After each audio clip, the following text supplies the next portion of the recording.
music of the Afro-Latin diaspora is not my specialty. I've gotten more than a couple recent earnest questions about some various things. One being about how to feel bossa novas. And so let's take some time today to talk about that.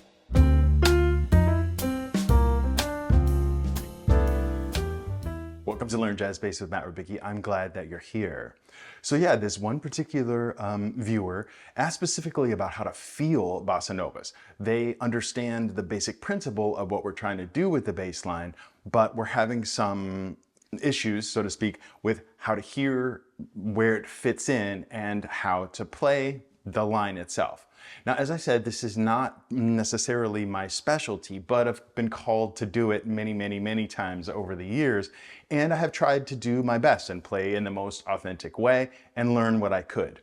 To that end, I've compiled a list of resources. It's a couple pages of stuff that is available for you to download to further investigate, including some links to some people that may be considered like my competitors, but I'm more concerned that you get the right information and that I don't speak on something I don't know as much about. I have so much respect for this world of music that I think it's unfair for me and a lot of jazz educators, in fact, to speak sort of commandingly about information that they may not really have the full breadth of data about. So I'm sending you stuff. In short, the quick answer to the question, how do you feel it, is two main ideas. The first is you have to understand how to hear this music, and a lot of musics of the Latin jazz diaspora, the Latin jazz stuff, is based in 2. The ground rhythm is in 2, as opposed to 4 or a triplet-based thing. I'll get into that. The other is to listen for the low notes. And I mean the low notes being the bass drum or the lowest drum that is present in the music that's happening, and also or the low notes on the accompanying instrument, like the guitar, for example, which is very common. So to sort of illustrate that, let's take a quick listen to some unaccompanied, meaning there's no bass, on this recording of guitar playing Chega de Saudade, which is the specific tune that was asked about, also called No More Blues in English. So what I want you to do as we listen to this real quick is use your bass ears to listen for the bass notes that the guitar is playing. Let's check that out.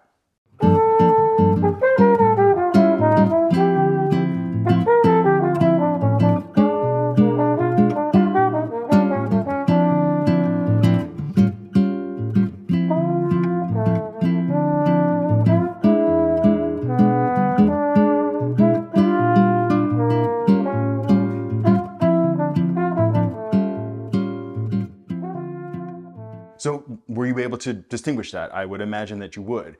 What they are playing, what he is playing in that video, is exactly what we should be playing. The essential thing is that the bass notes occur on the 2 beats of the thing. It's actually quite simple, but where it fits in with the other complicated parts of the things that are happening can be the confusing part.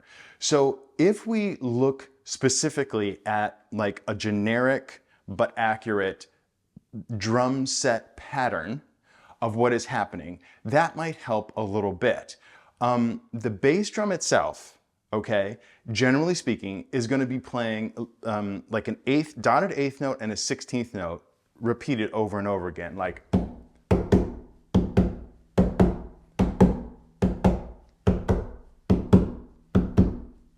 okay, 1, 1, 2, 2.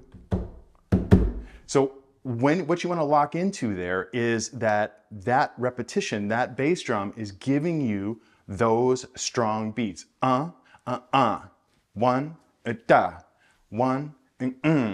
ba, da, da, ba, ba, ba, da, da, da. And that is essentially the same rhythm as what the guitar was doing too.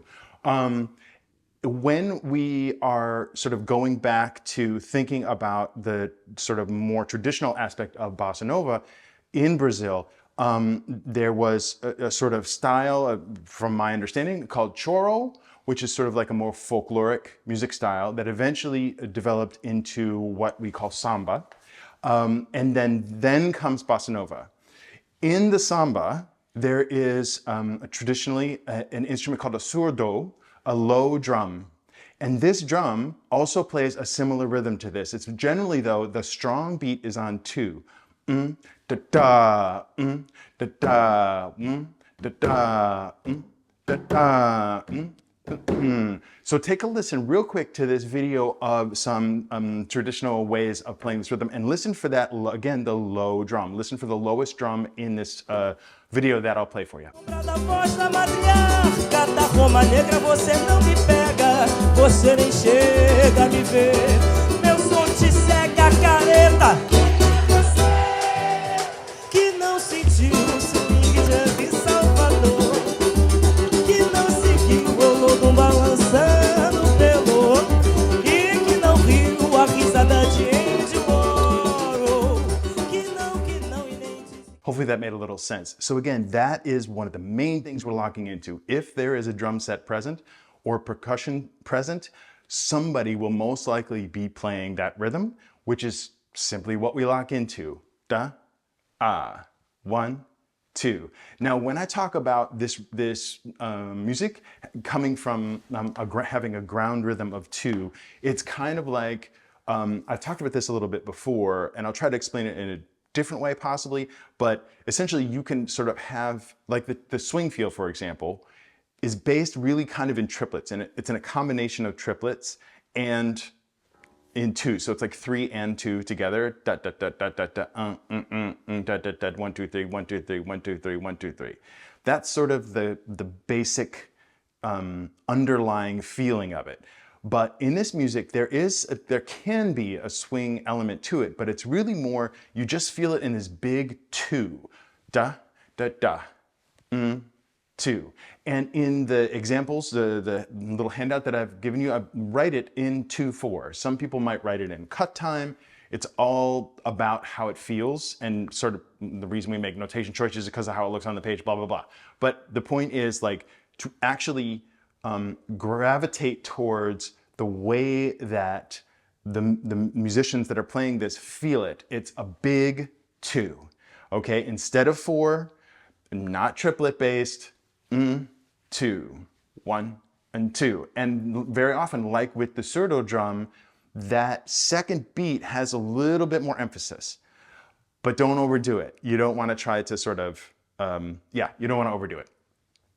So those are the kind of 2 most practical ways I think that you can lock into it, right?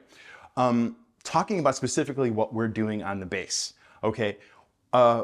One thing I was taught many, many years ago at Berkeley that I appreciate but also regret is being taught incorrectly. And that would be like if the chord was some kind of D, it would go like,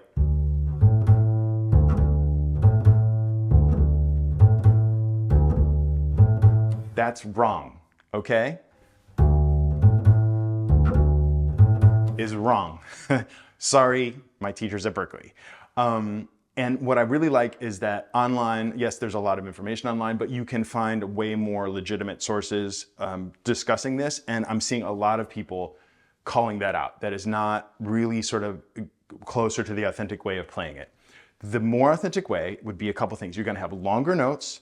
You're not going to stop the notes very often or as much with like some kind of percussion thing with your hand, like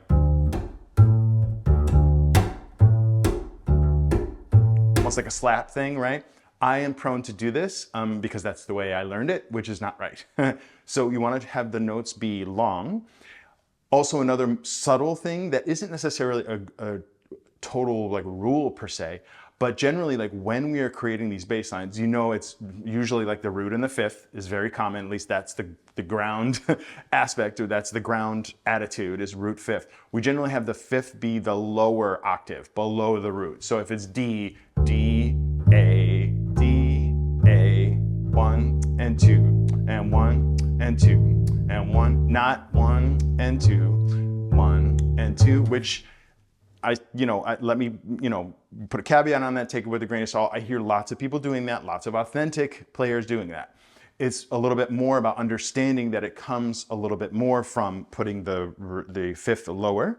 I think in mirroring the surdo drum that we're talking about, emphasizing the two and the fact that that surdo drum is low, so we want the second beat to be in the lower register. It's not a hard and fast rule, it's just something to sort of ground yourself in. I'm using the word ground a lot right now, but so 1 and 2, and 1 and 2, and 1 and 2, and 1 and 2. So not, yes, that's played on recordings, on jazz recordings, on famous jazz recordings. It's not an accurate bossa nova bass line. It is a crossover with some sort of Latin jazz thing. We can talk more about that another time. And also let me pause real quick and say, I want to do more videos about other aspects of the Afro-Latin diaspora. Right now, we're just talking about bossas and Brazilian stuff. To that end, on the resource list, I've included some tunes and some like tune titles and also some listening for Chega de Saudade and other tunes that are sort of common in the Brazilian world. But you have to understand, right? Like part of the reason that I have so much respect for this is knowing a little bit of what I don't know. And then you realize, as you know, as an adult, wow, there is so much I don't know. Like, so we've got, you know, for example, just the sort of styles in Brazil, some of them, right, are samba and bossa nova and baio and partido alto are sort of the most common ones. But you also have like maracatu and ijesha, frevo, jongo, lundo, machixe, seresta. All these kinds of things are different sort of sub-styles in Brazil. And I'm having to, you know, remind myself what they are by looking at the paper here. So knowing that I haven't explored all those, I can't tell you what to do there. But bossa nova is already a crossover sort of towards jazz. So yes, we need to be sort of listening to the original recordings of Latin jazz stuff, but you want to understand that there's a lot of history under there. And if you're interested in it, of course, you should explore it more. But please don't go by just what I'm saying or what you see one person saying on YouTube. A really, really great tip that I heard from somebody as far as researching for how to play something that is not of your culture is to actually search in that language. So if you were to search for bossa nova bass lines in Portuguese, that's going to give you different results on YouTube than if you search in English. There'll be a lot of crossover, but you'll find some different ones, which is great.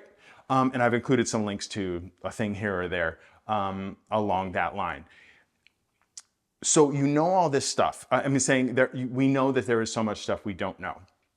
But when we are first encountering something that is unfamiliar, I completely understand and empathize with the person that asked me how to feel it. Like there's got to be something that you can lock into, right? And so there I'm talking about the drum beat and about the basic sort of listening for the low notes in the accompanying instrument. They're playing on the rhythm that we want to play on as well. When you have the basics that you feel confident in locking into, when you have one basic idea or, you know, maybe that's overstating, when you have a couple basic ideas that you feel comfortable saying, okay, I know this is right what I'm doing, put yourself in a situation where you are playing this music with people that play better than you. And the reason you're doing that is you are trying to, in a sense, have your own butt kicked, so to speak, for lack of a better word. Like you want to crystallize or you know, turn coal into diamond. Like the pressure of that situation will force you to learn so intensely. It also invites potentially somebody criticizing what you're doing, but that's an opportunity to learn. So don't shy away from trying this, especially with people that know it better than you, and they will help to guide you into a little bit more of some of the subtleties. Now, when we're talking again about actually playing a line, we want to keep it simple, yes, but there is room for adding a little bit of extra sort of funky flavor in there, a little bit of percussive element in it. In other words, if we're just going 1, 2, 1, 2, you can go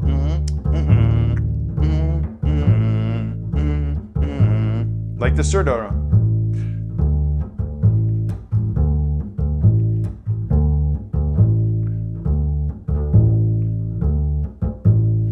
You don't want to stop it too hard, like I said. don't want to stop it with your hand too much. But it is fine to add a little bit of sort of a ghosted note in there. Don't overemphasize that. It's not that. It's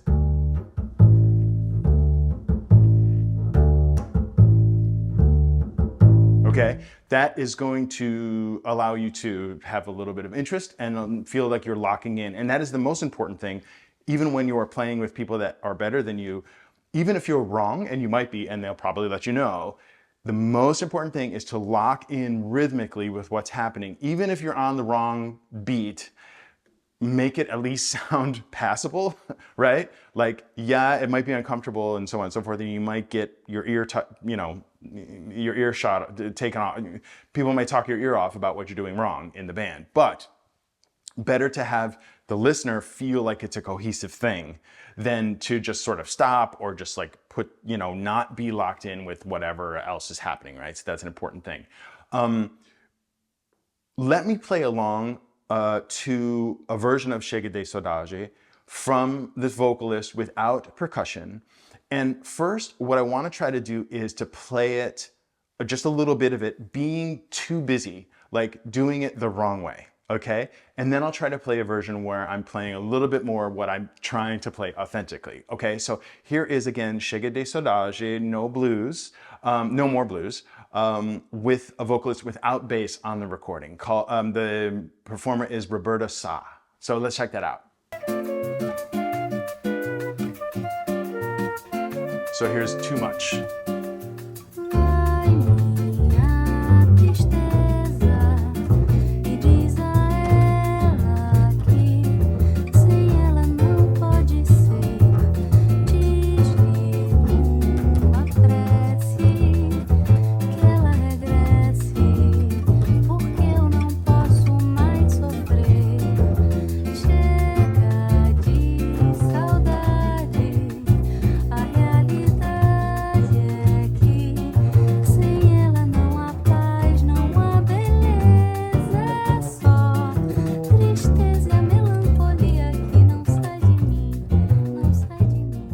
As you probably heard, that wasn't the prettiest thing in the world. I was making a lot of noise with the strings and the bass. Like I was more aggressive. I was playing a lot of notes that weren't always right and so on and so forth. It just doesn't fit. Partially because, bossa tends to be on the more sort of placid, calm, thoughtful, romantic, sad sort of side of the vibe. And we want our bass line to match that. And also, like I've mentioned in other videos too, the busier something is, the more calm and simple we should be. At least we should consider that first as our first choice. If we hear a bunch of things going on, the bass part should be simple. So let me try to play this again in a way that reflects or tries to reflect what I was talking about earlier.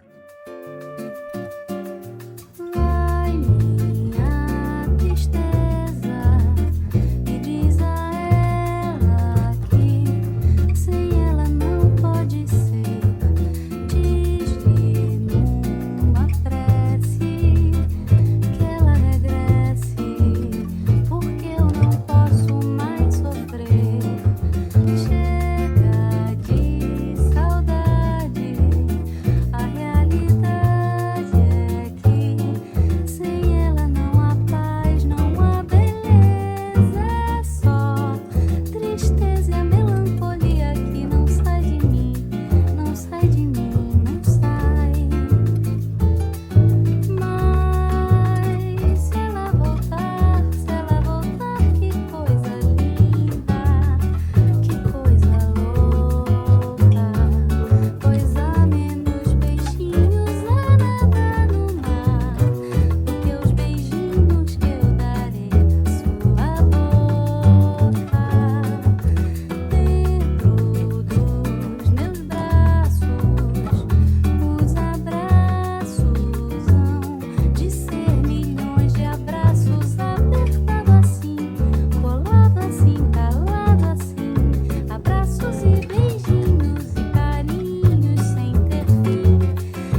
that that sounded a little bit better than what I did first. And this particular tune is right in the sort of crack of, okay, am I more on that romantic sad side, or am I more going towards that dance sort of samba side? And it's a little bit ironic because the tune, Saudade, essentially, as my understanding, in Portuguese means something like longing in English, but it's not exactly that. It's a little bit more complicated and you know, has more to it than just longing. But that's, so it's sort of a sad song, and yet the number of chords that are happening and the tempo it's usually played at is inching towards a little bit more of that busy side, or it's a little faster, essentially. So we have to make our decisions about how busy we are and how active we are based on what is happening in the moment. Yes, I did just say, the simpler the better when things are complicated. But part of, to me, I feel more comfortable when there's a lot of moving chords. I feel more comfortable making sure that I'm really locking into the rhythm. So I need a little bit of that ghost note every once in a while to really reassure me, and hopefully to reassure the others, that I'm locked in with the percussion. Like, it's quite difficult to like feel very, very secure when just playing those quarter notes or half notes, depending how you think about it, when just playing those and you have no sort of other percussive thing happening in you or with the instrument. So every once in a while, I'm trying to throw some of that in. You'll also notice that in this version I just played, I slightly changed the sort of arrangement, so to speak, or the programming of what I did on the bass. I tried to make it more busy in the sort of bridge or the second half of the tune, just to sort of add some variety, which is something that you can certainly do. So I tried to stay more with just a couple notes per bar at the beginning, and then I still was doing a couple notes per bar, but I was trying to add a little bit more of those ghosted percussive notes to it. When you are feeling like you don't know what's happening with this music, and I remember very, very, very clearly at the beginning of my learning, not understanding, for example, the tumbao in the like salsa bass lines, for example, or not understanding like the Afro-Cuban 6/8. It took me a lot of time discussing with the other musicians I was playing with what they were doing and asking them what should the bass play for me to sort of get it. But as I said earlier, the way I really locked into it was to actually continue to play that with them. And it will slowly fall into place. Like you'll start to understand intellectually where you're supposed to play. And then you start to sort of hear a little bit more about what they're doing when you understand what they're doing, right? So talk to drummers and see what they're doing. Break down other instruments in this way of playing. And some of the links that I've included in the PDF do just that. We have pianists and drummers and guitarists talking about what they do in Bossa Nova, because when you understand what the other people are doing, you can then make better decisions about what you're doing. Thanks for joining me today. I hope that this was helpful. As always, look below for links for PDFs and my course, Jazz Bass 101, Walking Essential Tunes. And always remember, straight ahead and strive for tone.